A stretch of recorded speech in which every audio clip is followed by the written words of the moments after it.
到了现代中一本，可能大家比较读得懂啊。那我们一起来读。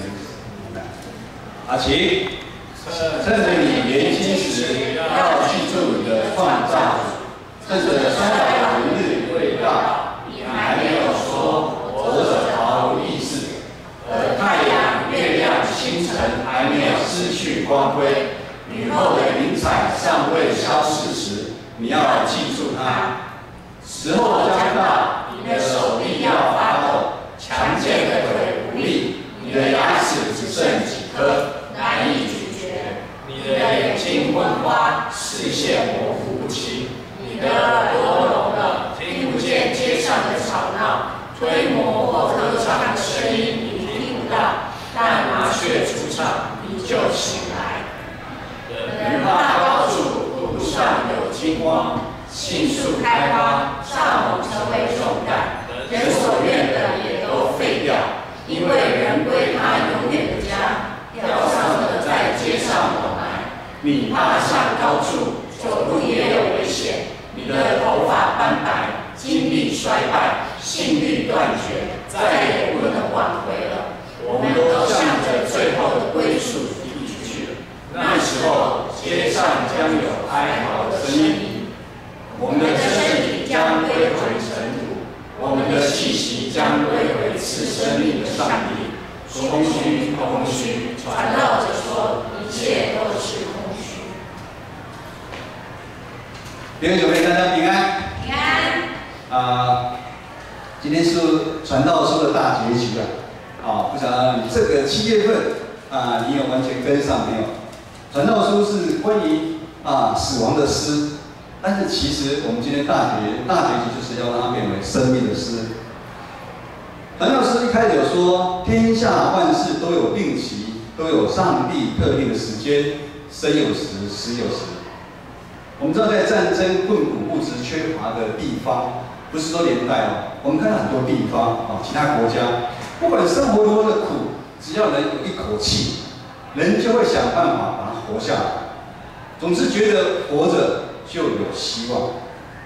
可是我们看到如今的台湾，在一个富裕的年代，却有很多的人如同断了线的风筝，不知道要飞到哪里。人活着又如陀螺一样转个不停，一直不断被这个世界所辖制。许多人活得辛苦，压力大，没有方向，失去活下去的意义。许多人动起了轻生的念头。反而，死亡成为这时代某一些人的盼望。活下来是盼望，但是有一些人觉得死是盼望，这真的是一个非常吊诡的一个情况。可是，当我们安静下来去思考，现在的坊间很多书都叫我们要安静下来。当我们静下来思考的时候，我们就知道，其实死亡如影跟随着我们。常常有一句话说，棺材装的是死人，而不是老人。尤其是现在的交通混乱，人心险恶，意外事件增多，又加上全球的气候的变迁，很多地方太冷，冷死了；最近有些地方太热，热死了。照讲纬度比我们高的韩国，他们竟然温度比我们台湾还高。文明的病痛越来越严重，每一个人都身心都遭受非常大的一个压力。这个压力不分大人，不分小孩。有句话这么说：“未知生，焉知死。”人要好好的活下去，有时候都觉得是一个很大的问题。又有谁无聊想要去了解死去的世界呢？尤其是我们华人受传统的影响，我们忌讳谈死，怕说了会有厄运，怕说了不吉利。社会上不敢讲死，这个时候的过去，因为大家非常非常的害怕。但是如果连在教会里面，死对大家却也是陌生的。我们常除了告别式上面，其他的时间我们很少知道死，也很少认识死。可是我们知道，圣经里面谈死的经文，比谈信心、谈盼望的经文，其实它还多的。但是，一般人大家都喜欢讲听到丰盛、成功、幸福，没有人希望死，因为一死了什么都没有了。就是因为死了解不多，当死亡来临的时候，我们每一个人都不知道如何是好。我们只能怎么样？我们只能哭，我们只能伤心，因为我们的心被撕裂。我们跟我们的爱人、跟我们的亲人、我们的朋友，我们的关系要永远的断绝。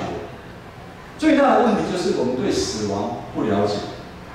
许多基督徒也一样，没办法接受死亡突然的来临。如果这当中又是白发人送黑发人离开，那更是情何以堪。受死亡的打击，很多人很长的时间走不出来，只能怎样自暴自弃，甚至最后离开教会，离开上帝。可是我们知道，当人没有了上帝，生命实际上其实和死的人是没有两样的，是活着的死人。死亡对不认识主耶稣基督的人是惊慌、是恐怖的事情，但是死亡帮助基督徒思考，我们要珍惜主耶稣所赏赐我们每一天的生命，我们要欢欢喜喜享受我们每一天我们劳碌得来的一个福气。因为对基督徒来讲，主耶稣已经战胜死亡，死亡帮助我们跨越，死亡帮助我们看到很多的我们永生的一个盼望。因为我们知道世上的时刻是短暂的，只有天上的时刻才是永恒的。就如今天经文12章第7节所说的，我们的身体将归还尘土，我们的气息将归回赐生命的上帝。这是我们基督徒跟非基督徒最大的差别。刚会耽误一点时间上来跟大家一起祷告，就是在下面，我们知道我们这2个礼拜来了一个新的朋友，他们是做殡葬业的，殡葬业的，他就跟我分享他怎么会跑来教会的一个状况，因为他这个当中他参与了几个基督徒的葬礼，所以他带了他的儿子来到教会。死亡对基督徒跟非基督徒其实差异是很大的。人饥饿并不是因为没有饼吃，人口渴并不是没有水喝，是因为内心不听上帝的话。我们将会从今年开始推动每一天的读经、灵修的运动。我们来教会最重要就是要读经灵修。7月份如果有点按照进度在跑，我们7月份整个7月份都在读传道书。我们这些新少训里面提早修了研究所的课，这是生命的课。这个在大学也不会修，这个要出社会之后才会修。其实也不是，有的人从小他就开始修这门课，有的人从小他的家境，他就碰到非常非常多的一个苦难。我想，我们大家读完传道书，对生命一定会有不一样的感受跟看法。当中最有印象的是哪一句话？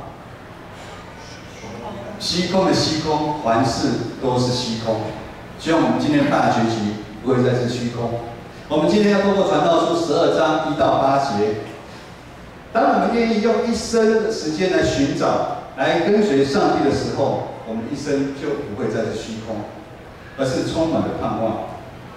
我们再放一下经文第3节开始。时间是一个很恐怖的一个杀手，时间帮我们从年轻人很快的时间，当你一回头一眨眼的时候，你已经年老，你已经过半百，你已经中年。传道其实也有这样的一个感受，我也不知道什么时候突然间我要多戴一副眼镜。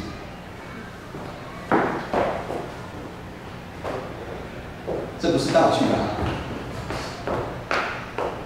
你们知道传道的那个字体一般都12嘛传道弄到16，为什么？我如果弄12，我看不到这边；可是我如果要看这边，我又看不到大家所以我要弄到16。那平常看书的时候，我用这副眼镜我也看不到，我要另外一副眼镜我才看得到。光影开始了吗？有老还有吗？你有没有？你还没有传道也不晓得，去读完神学院突然开始看不到。今天3到12章3到6节就是在传讲一个人从年轻过渡到老的时候，突然你就感受到，首先第一个就开始有白头发，突然白头发出现。我也不晓得我什么时候突然白头发出现，还会在笑，还会有白头发吗？突然有白头发出现，然后呢，突然耳朵开始听不太清楚，就看耳朵听不到，然后你呢开始有皱纹，尤其是女生也会很在意，开始有皱纹。接下来呢，你的牙齿开始慢慢的掉，最后被掉到不见。还有呢，手身的器官会改变。开始你说话，你觉得老人家说话有气无力，你讲大声一点，我听不清楚。然后开始手臂起不太起来。我们看到我们这边很多的爷爷阿嬷都是这样子，然后脚呢没有力行走，甚至像这么光滑的地板，他会害怕，他不敢走，他会怕滑倒。有一些老人家甚至什么呀，睡觉还没天亮他就起来，为什么？睡不着。当迈入老年的时候，你会看到你怎么样？你可能父母亲晚上常常起来上厕所，为什么？频尿。这是一个老化的现象。没有一个人愿意面对这样一个身体，那个身体。你们现在还年轻，但是传道觉得时间很快。传道也是有一天突然觉得我开始要面对这样一个状况。我们建成教会我们等一下还要打篮球，我们下礼拜有2场篮球比赛。传道去年是打第一队第一队是甲组的，甲组接第一队今年我被那个2队的领队高脚挖心到2队，我高脚挖心到2队要来协助你们协助你们我本来期望我在打篮球的时候可以大显身手。我想应该没问题，我心里面就想着我以前年轻的时候我多神准体力多好。可是打了这2次下来我对2队很抱歉传到一上去没多久奇怪腿就没什么力觉得头应该也可以，奇怪力气就差了一点，然后非常喘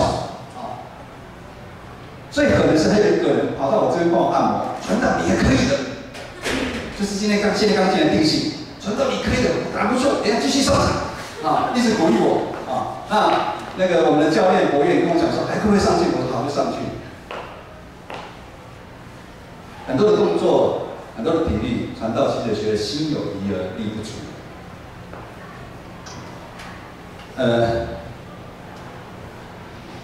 我其实也想想，我以前也是一个战将，可是怎么这么快一个时光里面，我就这么不行？时间就是这么恐怖，正确对人来说，对一个半百的人，我今年49岁，你生命开始走下坡，走往死亡前的一个现象。死亡的丧钟其实随时在我们的身边敲起。其实死亡不是对老人敲起，死亡尤其在现今，死亡对我们每一个人敲起。如诗篇90篇10节所说的。我们的一生的年岁不过70岁，健壮的可能到80岁，但所得的只是劳苦愁烦，生命转世即逝，我们都要成为过去。人的一生是用飞的在跑，用飞的在过。换个角度来讲，这一段经文到底在描写只是老人家吗？人的一生吗？它甚至是描述我们目前的生命的情况。可是你现在目前的生命情况是不是这样子？甚至它最主要是描述我们信仰群体的一个属灵的一个光景。我们信仰属灵的光景是不是如常常有一句话这么说，就是1代亲，2代明，3代无我名，4代立恰我名，在描述信仰群体里面它的堕落、它的传承的不利。以至于教会里面虽然在聚会，虽然在做礼拜，但是基督的真理一直没办法传承下去。信仰除了是群体性，当然也是个人性。我们是否是让自己成为一个不冷又不热、做着礼拜的一个基督徒，而我们自己没有察觉到？传道书12章1节说：“趁着你年轻的时候，要记住你的创造主；趁着衰老的年日未到，你还没有说活着毫无意义。在场的人说，谁会说活着毫无意义？觉得活着很有意义的人举手。有人没举手，这些人是怎么样？活着没意义。好，大家都蛮有意义的。反倒在服侍银华族播出兵的里面，碰到很多老人家，有的被推着轮椅进来的，有的走进来了。很多人跟我说，传道，我觉得我的身体，我现在的状况是家人的包袱。老人家他觉得他是包袱，反正听的心里面其实非常非常的难过，非常非常的难过。年轻代表有活力、有生命力。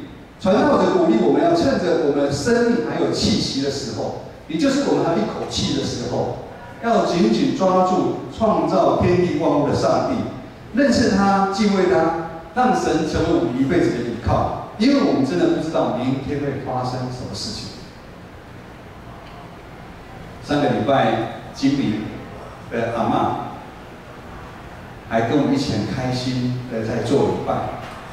下午，孝顺的金明还带阿嬷去喝下午茶。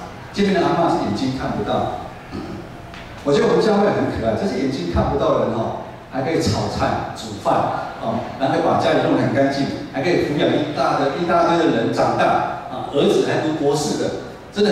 我觉得这个是很特别的一个地方。金明的阿嬷也是这样的，一家族，我们看到金明对阿嬷，当然阿嬷已经好一阵子身体不太舒服，但是她总是希望来教会做礼拜。有一次我跟牧师去龙总淡水马街看他的时候，听到牧师来了，他就本来睡着没声音，听到牧师来了，好开心哦！哇，牧师，我好喜欢你来看我，好想你来看我。他对信仰是这么的追求，是我身体不好，他还是来做礼拜。就在隔天清晨的时候，面带着笑容被上帝接走。他息了世间的劳苦。我们谁还有知道明天到底会发生什么事情？可是问题来了，我们到底要如何趁着我们有生命气息的时候，我们来寻找我们的上帝呢？来认识他呢？这也是目前普遍台湾教会共同的问题。在这20-30年来，台湾的教会为了要复兴教会，觉得教会长老，尤其是长老教会，觉得要复兴教会，大举去韩国、去新加坡学了很多的一个复兴教会的方法。但是因为国情不同，我觉得普遍的教会效果都不好。我们一同来看一段经文，就是约翰福音书15章5节，耶稣说：“我就是葡萄树，你们是枝子，藏在我里面的，我也藏在里面。”简单来说，就是我们的生命要连结于耶稣基督。若有人在基督里，他就是新造的人，旧事已过，一切都是新的。信仰不能只是纸上谈兵，在外围观看。在基督里面，意思就是我们要投入，因为在外面的观看的角度有限，无法真正知道这个信仰里面到底发生了什么事情。你以为信仰就只是这样子，时间久了你就觉得信仰不就是这样子？慢慢的，你就会心灰意冷离开。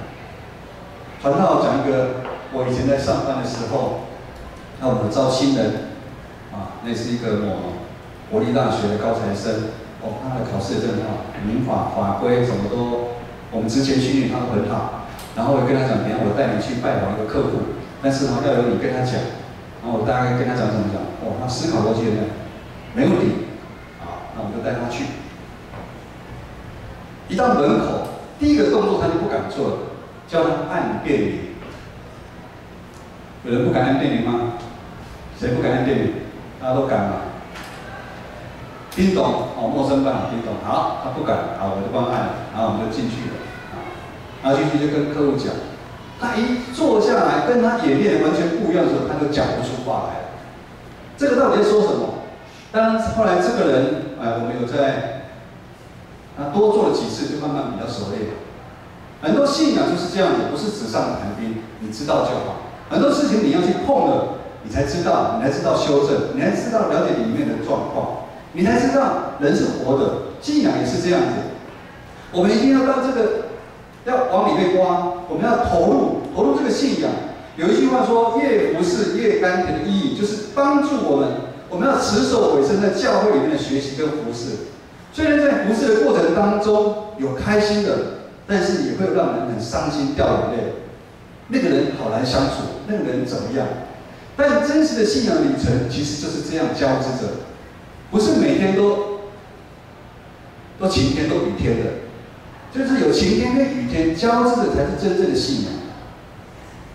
婚姻不也是这样子吗？我们从小，老实讲，我觉得对于婚姻一开始，我也觉得是美满的，因为我父母亲从来没有在我面前吵过架。我一直觉得婚姻应该就是哇，白雪公主这样的。当我走进婚姻之后，我才觉得，婚姻不是那么简单，会吵架的，要沟通的，要协调的，不是想象那么单纯的。信仰也是一样，信仰你要踏入，你要积极投入在当中，服侍在当中。当遇到好的时候，我们要满心感谢神；遇到坏的时候，我们要忍耐祈祷。我们要学习接受人的关心，我们要主动学习去关心帮助别人，而且我们要坚持，不管碰到任何的事情，我们就是不离开这个信仰。各位弟兄姐妹，当我们持续越委身服侍，参与在教会的服侍的时候，不管是平常的读经灵修，学习彼此相爱，我们就会经历圣灵，并看见超自然事情的发生。因为当我们与圣灵同工，神迹奇事就会发生，这是很正常的。我们不用到韩国，我们其实不用到美国，我们不用到新加坡去学什么东西。圣经明明就是里面的东西，它会告诉我们。当我们与主同工的时候，当我们行神要我们做的事情，神迹奇事的发生是正常的。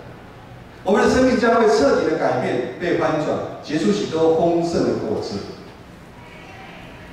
牧师跟传道来到建成教会服侍，正式迈向第2年，大家没有很开心。第2年，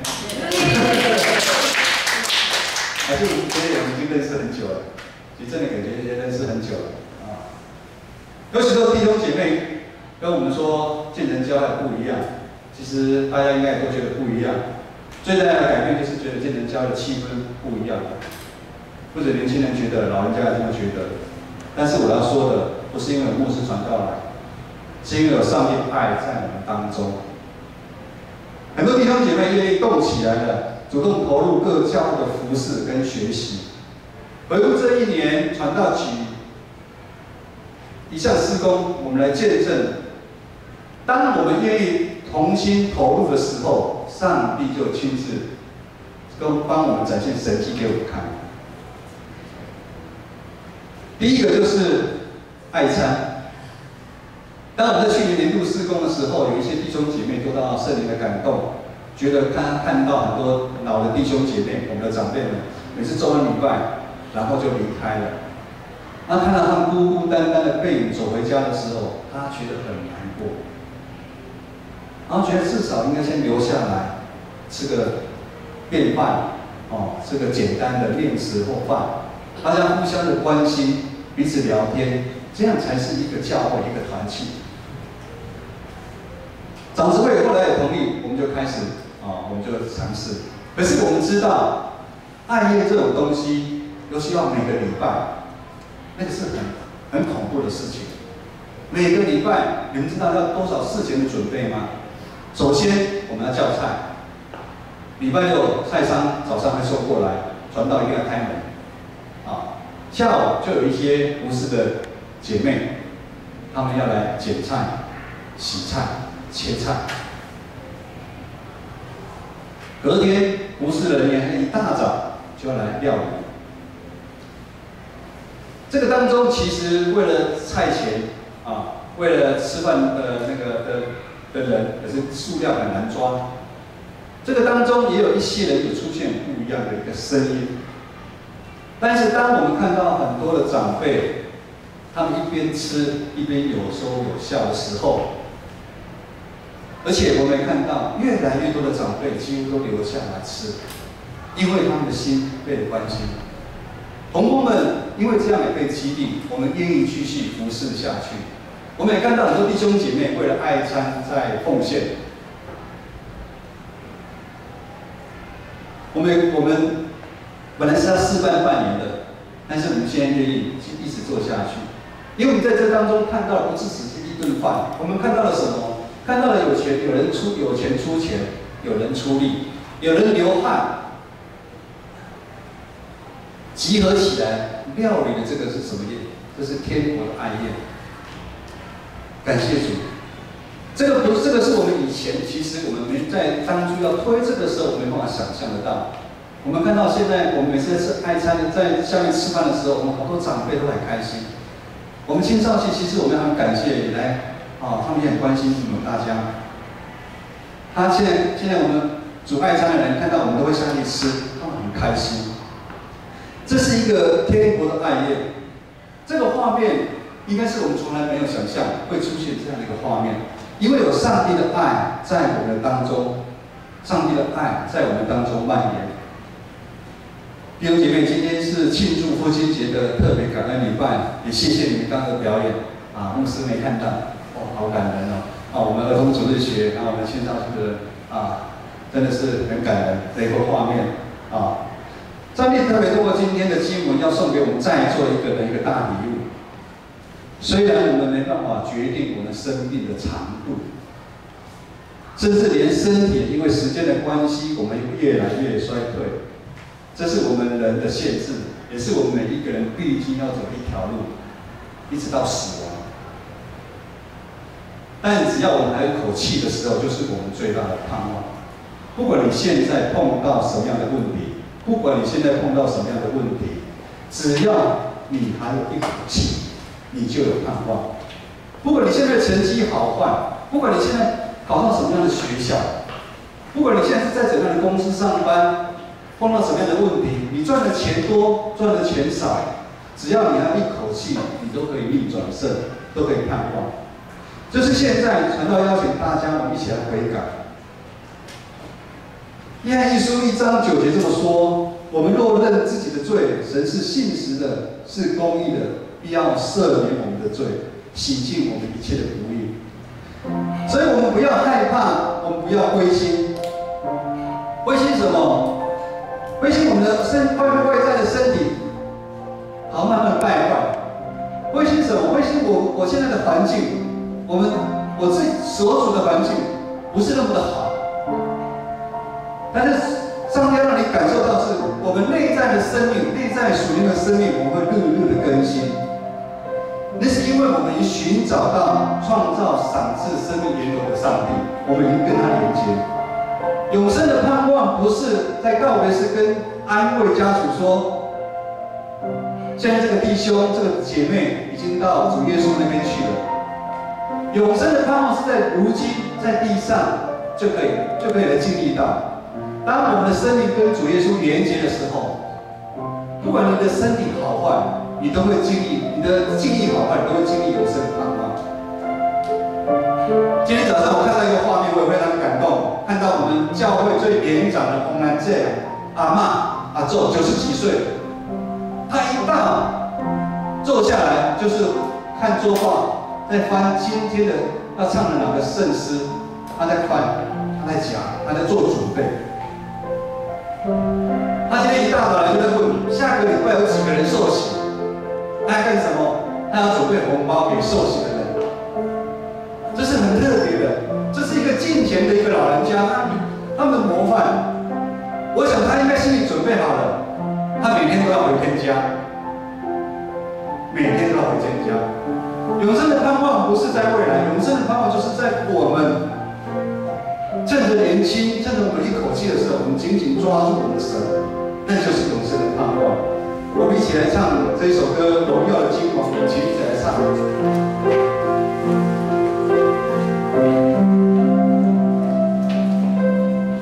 这一种信耶稣，世界的中心耶稣。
上帝一辈子找寻他。还有这个年轻的时候，在还有一口气的时候，我们每一天都要经历永生的盼望，也盼望神大大的祝福我们建成教会。在新的一年里面，我们不断的经历神迹奇事，让建成教会成为一个彼此相爱的一个教会，让建成教会成为一个荣耀你的教会。祷告祈求，奉靠耶稣名求，阿门。